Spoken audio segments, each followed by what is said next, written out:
So this is a birth story, and it's not for those who are squeamish or, if you want to have a baby soon. I don't think this is the right video for you to watch. My labor was really beautiful, but really hard, in my opinion, and so I'm brutally honest about how I experienced it. So if you are wanting positive videos around what it was like and don't want any of the harder stuff, this is definitely not the video to be watching. And for those of my family who don't want to hear about the realities of giving birth and all of the finer, yuckier details, this is not the video for you. So definitely click off this. But for those who are ready and aren't fazed by that stuff, thanks for watching. Also, I am not a medical professional.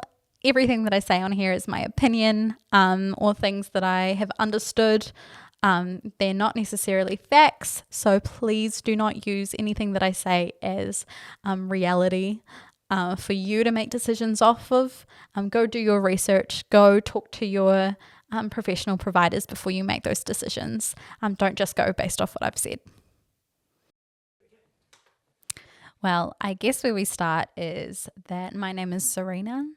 I am a 24-year-old mum, and I am married to the most sexy man in the world, if I'm allowed to say that. And I have a passion for motherhood. It's something that I've recently joined the club of mothers, but, already it's just such a chaotic world. And I think that's what Messy Mummies is all about. It's embracing the chaos together that comes with motherhood. So I thought a good place to start would be from the beginning, where I became a mum and what that experience for me was like. And I guess you could title it the birth story. So where it all begins is on the 13th of January 2024. I was out at my parents' place. They live on a farm and they have this amazing spa. And if you've ever been pregnant before, you know that a spa is just so amazing on the pregnancy body. Everything hurts by the end of your 39th week, if you go further. But for me, it was the 39th. And so, going into the spa and relaxing was just the best. So I made a trip out here. I had my husband with me, my husband's mother, Tony. And it was myself, my husband, my brother, and my father, and we all jumped into the spa together, and we were just talking away, and I felt a pop. And so I didn't want to make a big deal because we had gone through, is it prodronal labor before? Fake labor, if you will. And I didn't want to, I guess, tell everyone, oh, I'm in labor, it's happening, and then it just not happen. So I found a pop, got out of the spa, decided that I would, let my mum know in the hallway that, oh, I found a pop. You might want to clean the spa tomorrow. But not to kind of alert anyone yet. We'll see what happens.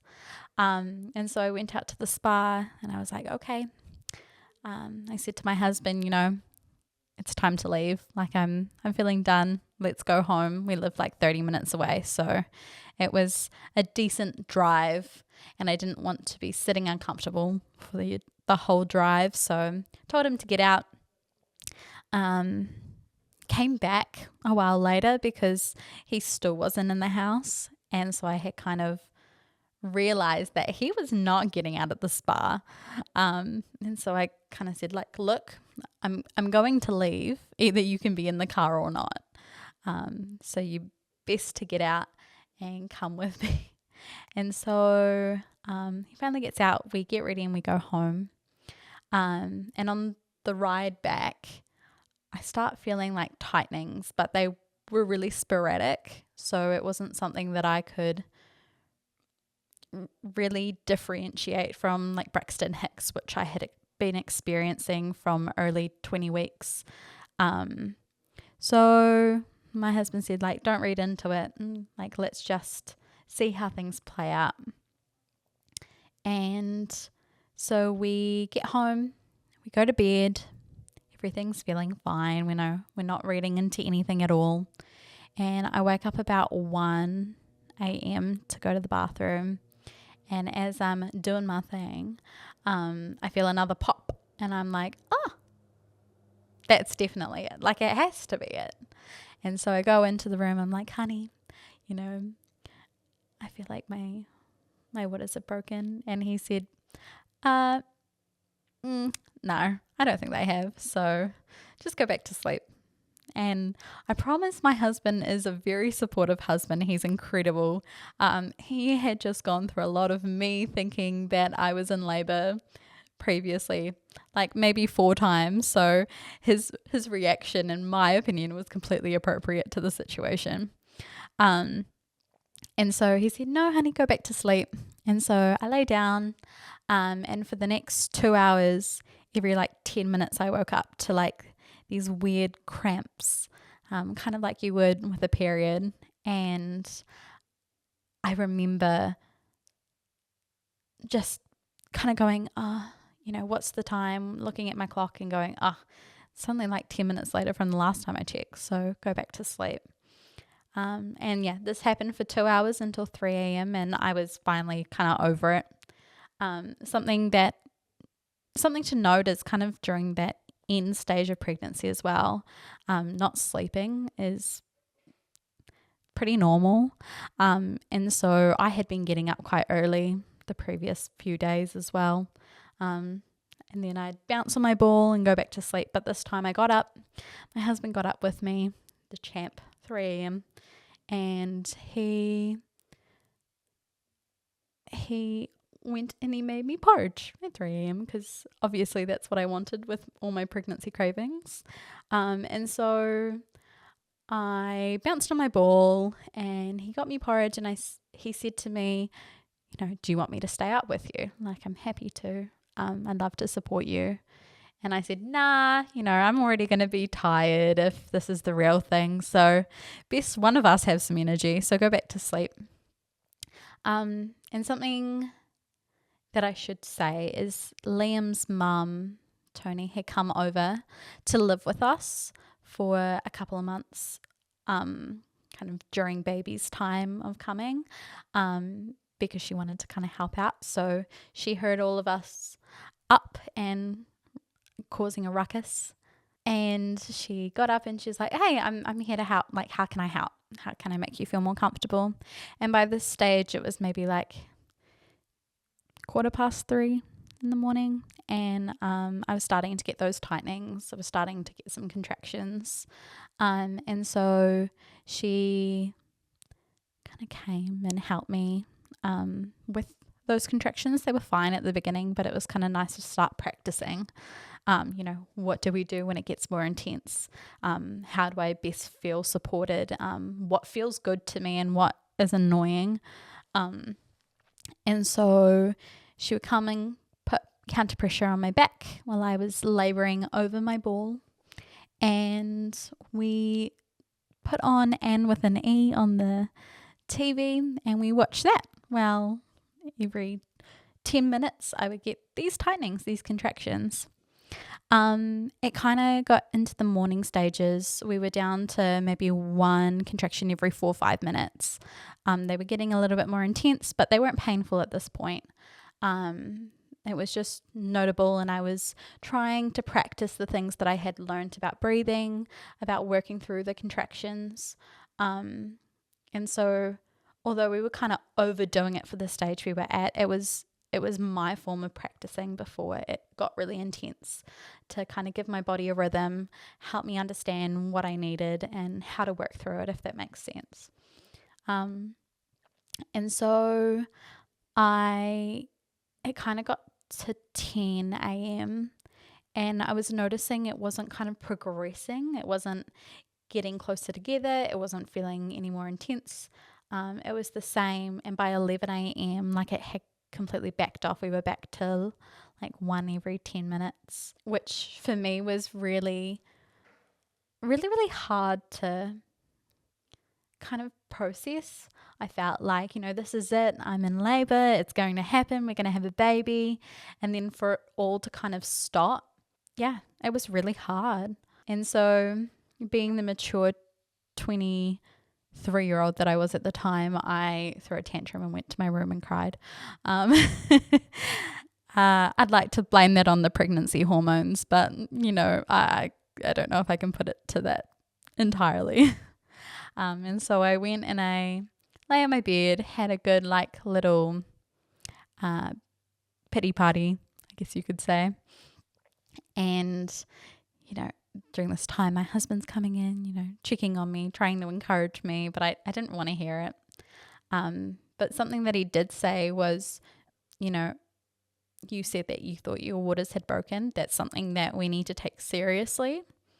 And you've been told that if you suspect your waters have broken at all, you need to contact your midwife. And so we contacted the midwife at the time. It was actually my backup midwife. We called her. I kind of explained what had happened, and she's like, sweet, sounds like you're doing awesome. Sounds like things have kicked off. I'm going to come round in the afternoon, let's say 2-3 o'clock, and check that things are progressing, that your waters are broken, and that we can start planning what we're going to do. And so I personally, and I'm pretty sure Liam as well, we were both in denial about the whole thing. Again, we had experienced these things kind of before. We were like, oh, things are starting. We hadn't gone as far as contacting the midwife, but, in our head, we had started building it up. And with her kind of going, I'm going to check to see if your waters are broken, that's when all the doubt kind of hit me. And I'm like, well, did my waters even break? Was I just kind of exaggerating it? I really got in my head about all these things. I didn't want to be the mum that cried wolf, thinking that her baby was coming and it not. And just being labeled dramatic, I think, was a big thing that I did not want to be. And so 2 kind of came around. I think it was, I can't remember if it was 2 or 3, but one of them. The midwife came over and she checked. Now, we're going to get really juicy here. We're going to go into very direct details. So, maybe this isn't the video for you if you are currently watching and know that it's a birth story and aren't prepared for the gruesome details. So if that's you, I would recommend clicking off this video now. But if you're here for the ride, she came in, she checked the pad that I had on, had a brief look at it and was like, yep, sweet. Your waters are broken. So we can tick that off the list. When did it happen? And I had told her, about 1 a.m. And she said, okay, now the 24-hour clock starts, and she explained to us that once your waters break, in New Zealand, from my understanding, you have 24 hours for labour to really start and progress, because when you get to that 24-hour mark, there's a higher risk of contracting an infection. And so you are supposed to go into the hospital, have some antibiotics, and they induce you. And so she was like, cool, well, I'll check back at around 7-8 o'clock tonight and we'll see if things have intensified naturally, or whether we're going to have to go into hospital and induce you. And so, Liam, Tony and I were all incredibly excited, but we were still had this lingering denial in the back of our heads going, it's not really it. If anything, it's not going to progress. We're going to go to the hospital and they're going to be like, oh, it's actually not happening. You have to go home without a baby. And so that was definitely quite a vibe in the room, us kind of coming around to that time. my contractions continued, but they, again, weren't painful. They weren't regular anymore. Nothing was building. And so we had kind of in our mind already accepted the fact that we were going to go into the hospital and be induced. And I had done my research about it, but I didn't know too much other than the fact that some people say it's way more intense and it's harder or it's longer or it's faster, and all of these different opinions about induction, but, not going through it, not knowing anything more about it other than what I had heard from other people and other experts. I didn't really have my own opinion on it yet. And so there was that idea of, I wonder what this is going to be like. This is not really what I had in mind of giving birth. I thought it would, develop naturally and you build up the contractions and then eventually you have the baby. But nope, that wasn't the case for me. Not with this pregnancy anyway. And so 7 p.m. rolled around and we got another call from the midwife, and she's like, "Hey, how's things going? Have things picked up?" And we were like, "Nope, they have not." And she's like, "Great. Well, let me quickly talk to the obstetrics team at the hospital and see when we can get you in for an induction." And we're like, oh, okay, like this is happening.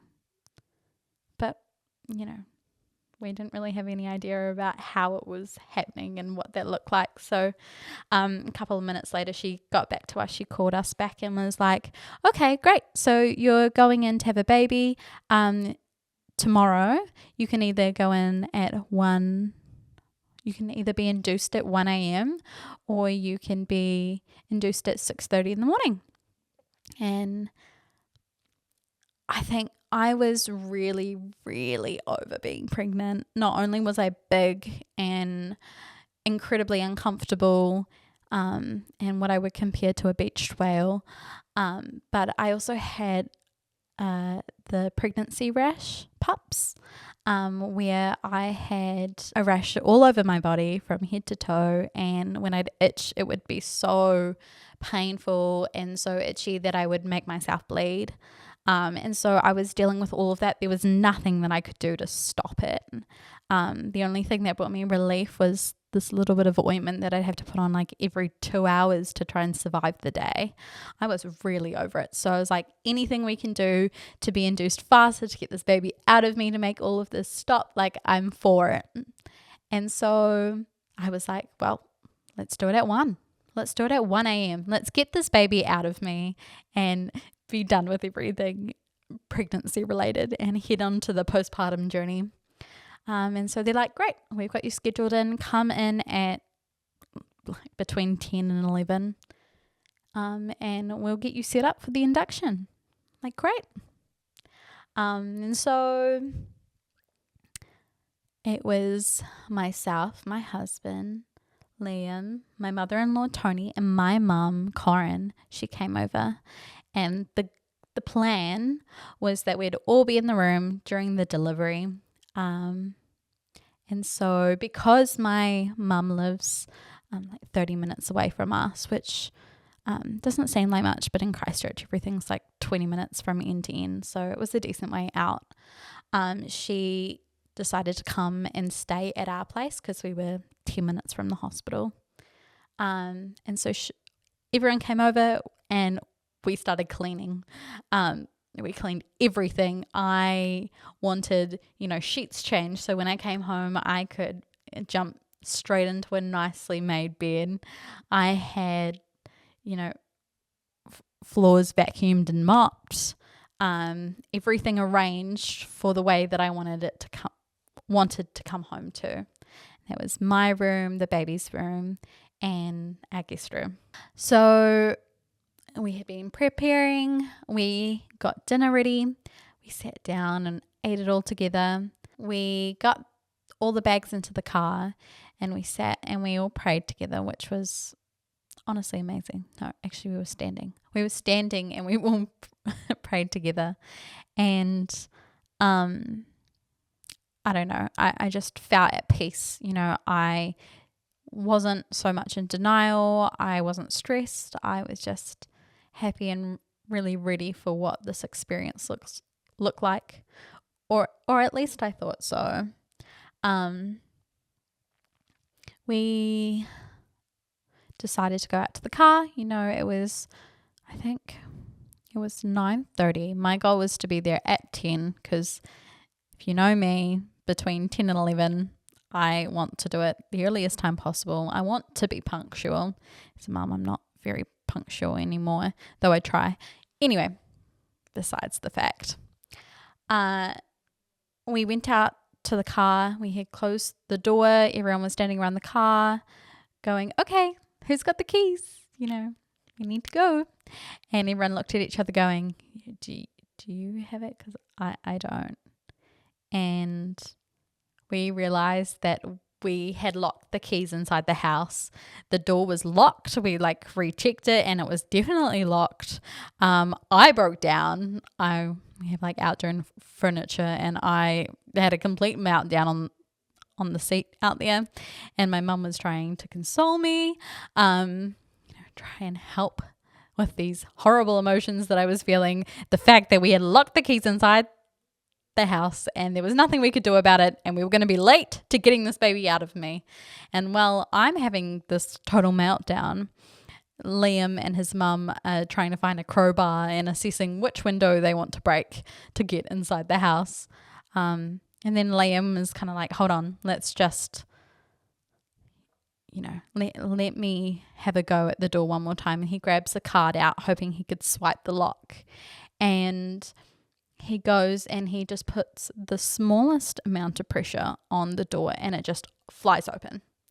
And it's like, wow, God is watching over this situation. He knows exactly what's going to happen. And we can move forward knowing that we're in his presence, in his hands. And although I can say all this in hindsight, I definitely didn't feel it in the moment. I was like, how dare God allow us to lock the keys inside the door and cause me all this emotion that I'm feeling right now. How dare he? I had just got to a place of peace. We got into the car, started it on our way. I'm in the back seat with my mum. She's still trying to calm me down.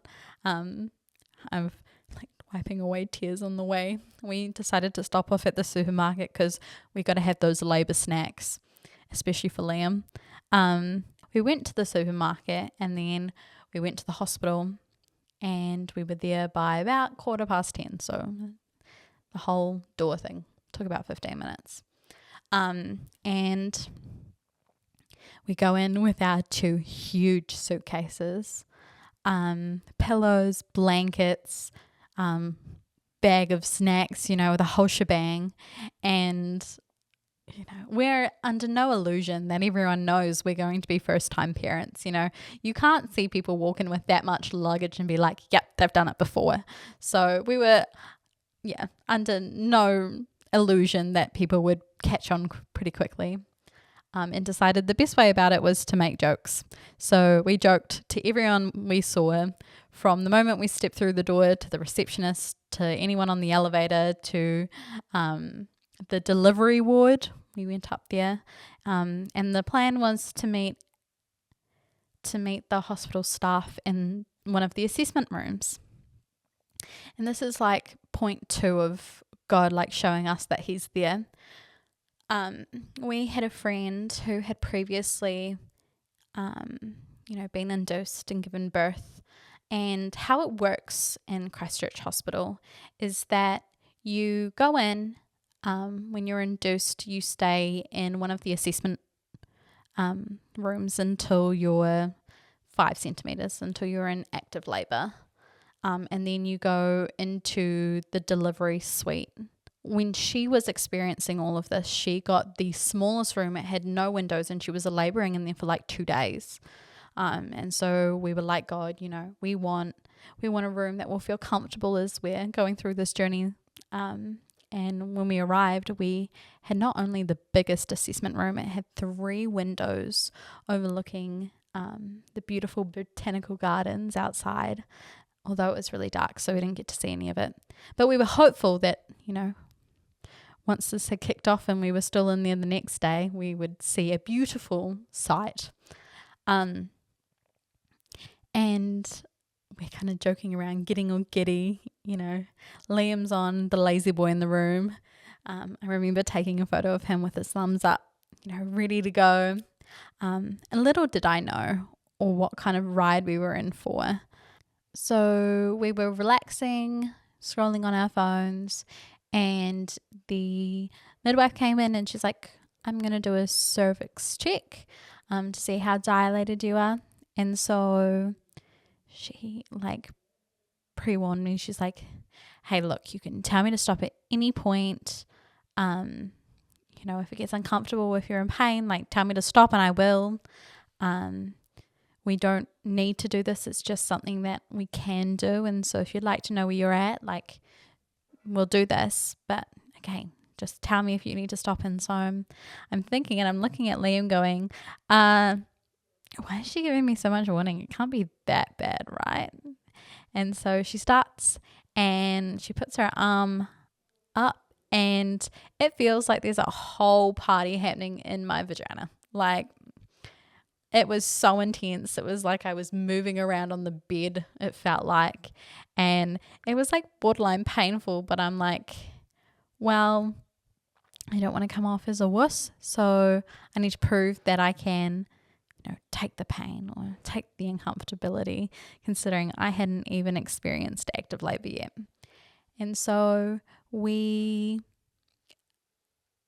she measures me, pulls her arm out, and I'm like, okay, so that's that. We don't have to do that again, right? And she's like, we might have to do that a couple more times, but it shouldn't be as bad if you're experiencing active labor. And I'm like, great.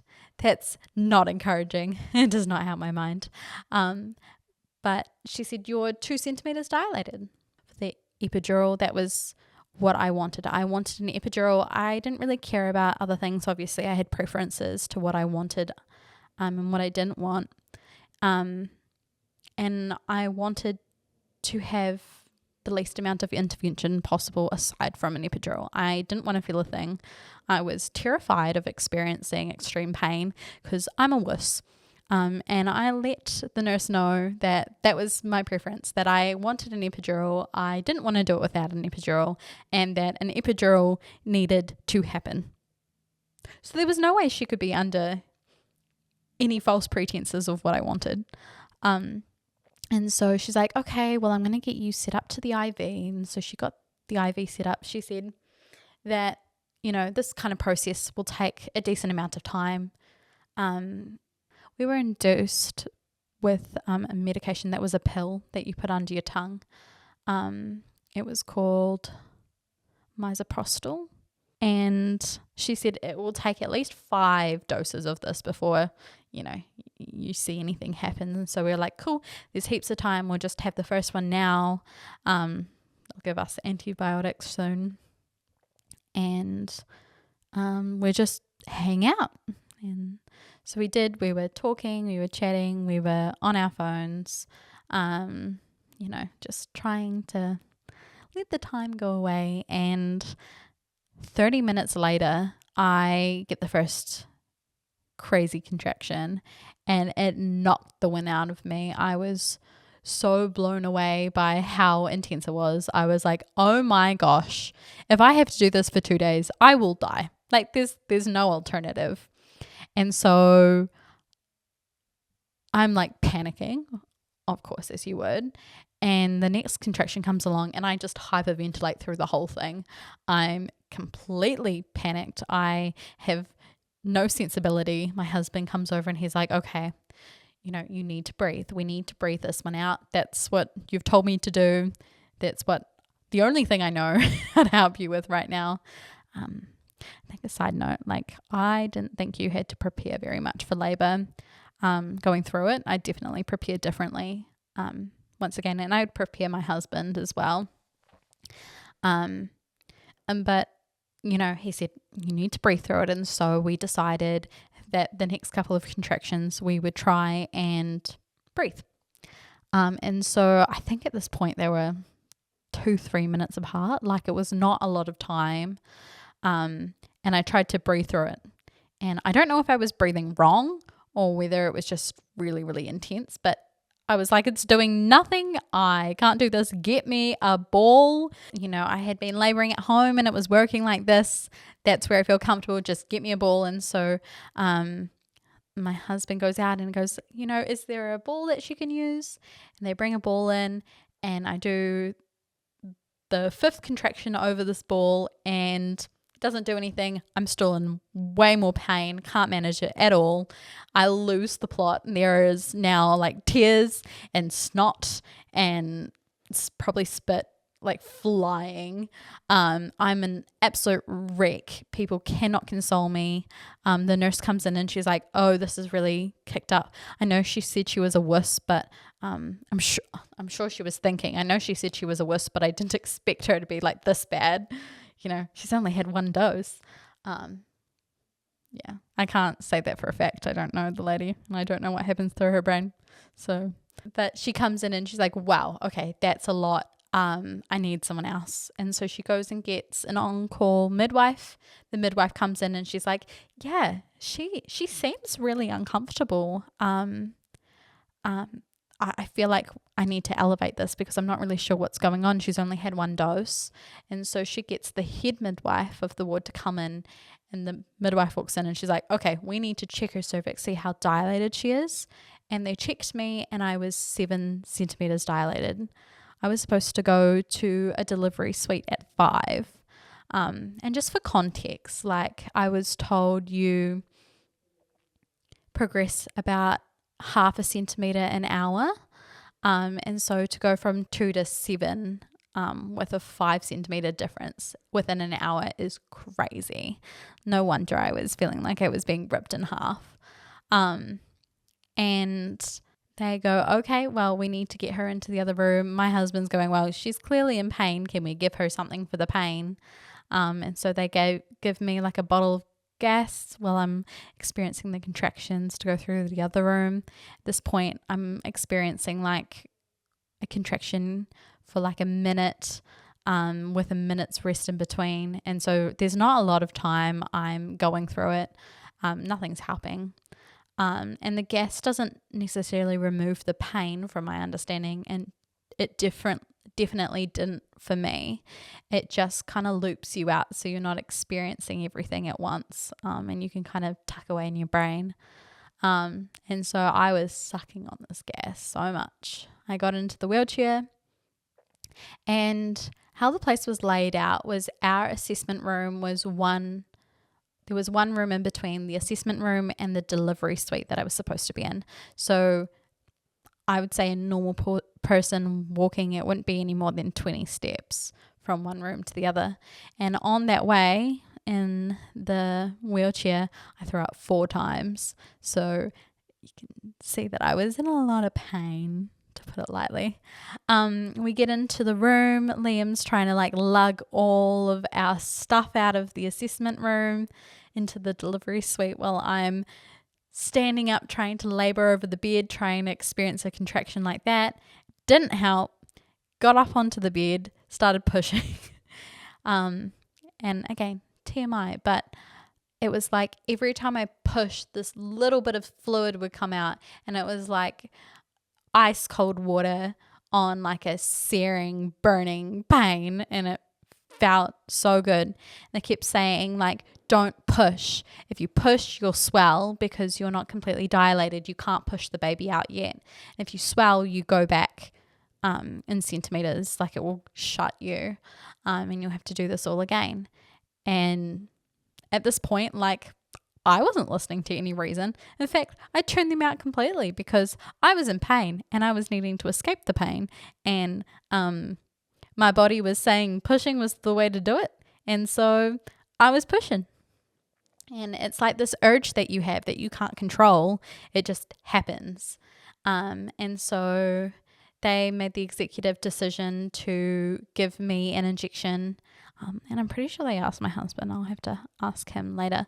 But to have an injection which actually slows the contractions down because it was so intense and I was only 7 centimeters. And so while this is all happening, my husband kind of pulls one of the midwives aside and he's like, well, she wants an epidural. How do we make that happen so she's not in pain?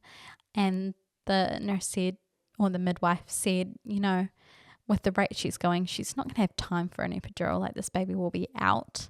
And we can't give her an epidural past 9 centimeters. And kind of on my end of things, the anesthesiologist was by me, and he was saying, I know you want an epidural, but I'm not sure what your chances of having this epidural are, considering you're progressing so fast. And so he was saying the exact same thing to me. And it was then that baby's heart rate dropped, and they just couldn't find it. And this was due to the fact that I had been experiencing tachycardia in my pregnancy, where my heart rate is elevated. And so it was kind of rivaling the baby's one. And so the heart monitor that was placed around my belly couldn't find her one, or couldn't sense which one was hers and what was mine. And so they said that they needed to put a coil, which is like a little metal piece that kind of screws into the top of her head, slightly under the skin, but it gives a far more accurate reading of her heart. And they said, if you want an epidural, you have to have this. And so they were trying to explain that to me, and I was just, again, in a world of pain. I said, don't talk to me, talk to my husband, anything he says goes. And so they were explaining this to him, and originally he said, no, like, that's not something we want. We don't want intervention if we can help it. But they had explained to him that, it needed to happen for me to get the epidural. And knowing that I wanted the epidural, he said yes to it. And so they put the coil in. They were able to find baby's heart rate. They were also able to see how dilated I was. And at this point, I was 8.5 centimeters. So it was half a centimeter off not being able to get it. So they got me prepped. They put like this lining, like this sheet of plastic on your back. They sprayed this pink stuff. And while all this is happening, I am sucking on this gas. Like, it is the last bit of oxygen I will ever have in my life. I am living on it. And I'm so looped out. I think I'm in like an animated game like Mario Kart or something like that. And so I'm high as a kite, but, can hear everything that's going on, still in my right mind, even though I was really high. I was able to decipher what was happening in my brain and why it was happening, and what was happening in reality. And so, and during them putting the epidural in, I was, thinking it was a game, level 1 epidural, trying to get it into my spinal cord. And it took 3 attempts to do it, but honestly, it wasn't that bad. I was expecting it to be so much worse. And they put the epidural in, and maybe 10 to 30 minutes later, I felt amazing. Most of the pain was gone. I just had a tiny bit of pain and a lot of pressure. And they thankfully continued letting me suck on the gas. I really enjoyed that. And they kind of said, all right, you're 9.5 centimeters now. We're just waiting till baby comes down a little bit further, and then we can push. So I was like getting really excited. I was able to check in on Liam, see how he was doing, apologize to everyone in the space if I had gone about anything wrong or yelled at anyone. At this point, I didn't know. I was being super polite to everyone. But yeah, I wanted to make sure that everyone was good in the room now that I had come to my senses and been able to figure out myself. And they were like, baby's ready, you're 10 centimeters. Let's go in and start pushing. And so I was pushing my back for about an hour. It was honestly really, really fun. It was the first point that I felt in control of everything happening. It was the first time that I felt that I had some semblance of ability to, really determine what was happening in my pregnancy story and my labor and delivery story. And so, yeah, I'm pushing for an hour on my back. It's going really well. And then I'm like, there's a position that I really want to try pushing in. I want to push on my hands and knees. And they're like, oh, don't think that you can do that with an epidural, considering you're supposed to be numb from the waist down, or from, the waist down. And so they're like, okay, let's do a test to see if you can. How far can you lift your legs up? And so I put my legs all the way up, and they're like, great, you can push on your hands and knees. And so jump into that position, and I'm pushing for another 45 minutes when baby's heart rate drops again. And by this time, my midwife has come, and it's about 5:15 in the morning. And she goes, hey, like, this is reaching the end of when we kind of want you to be able to get baby out. We don't want you to kind of push past 2.5 hours. That's when we kind of draw a line here at the hospital. And so we need to prep you for surgery. So let's start thinking of ways that we can speed this up in a safe way, to kind of mitigate the risk of having to do that. And so I need you to start thinking whether you want to use forceps or the vacuum or the Kiwi cup, which sucks the baby out. And at this point, like, Liam and I both look at each other and we're like, I don't know how do you decide something like that?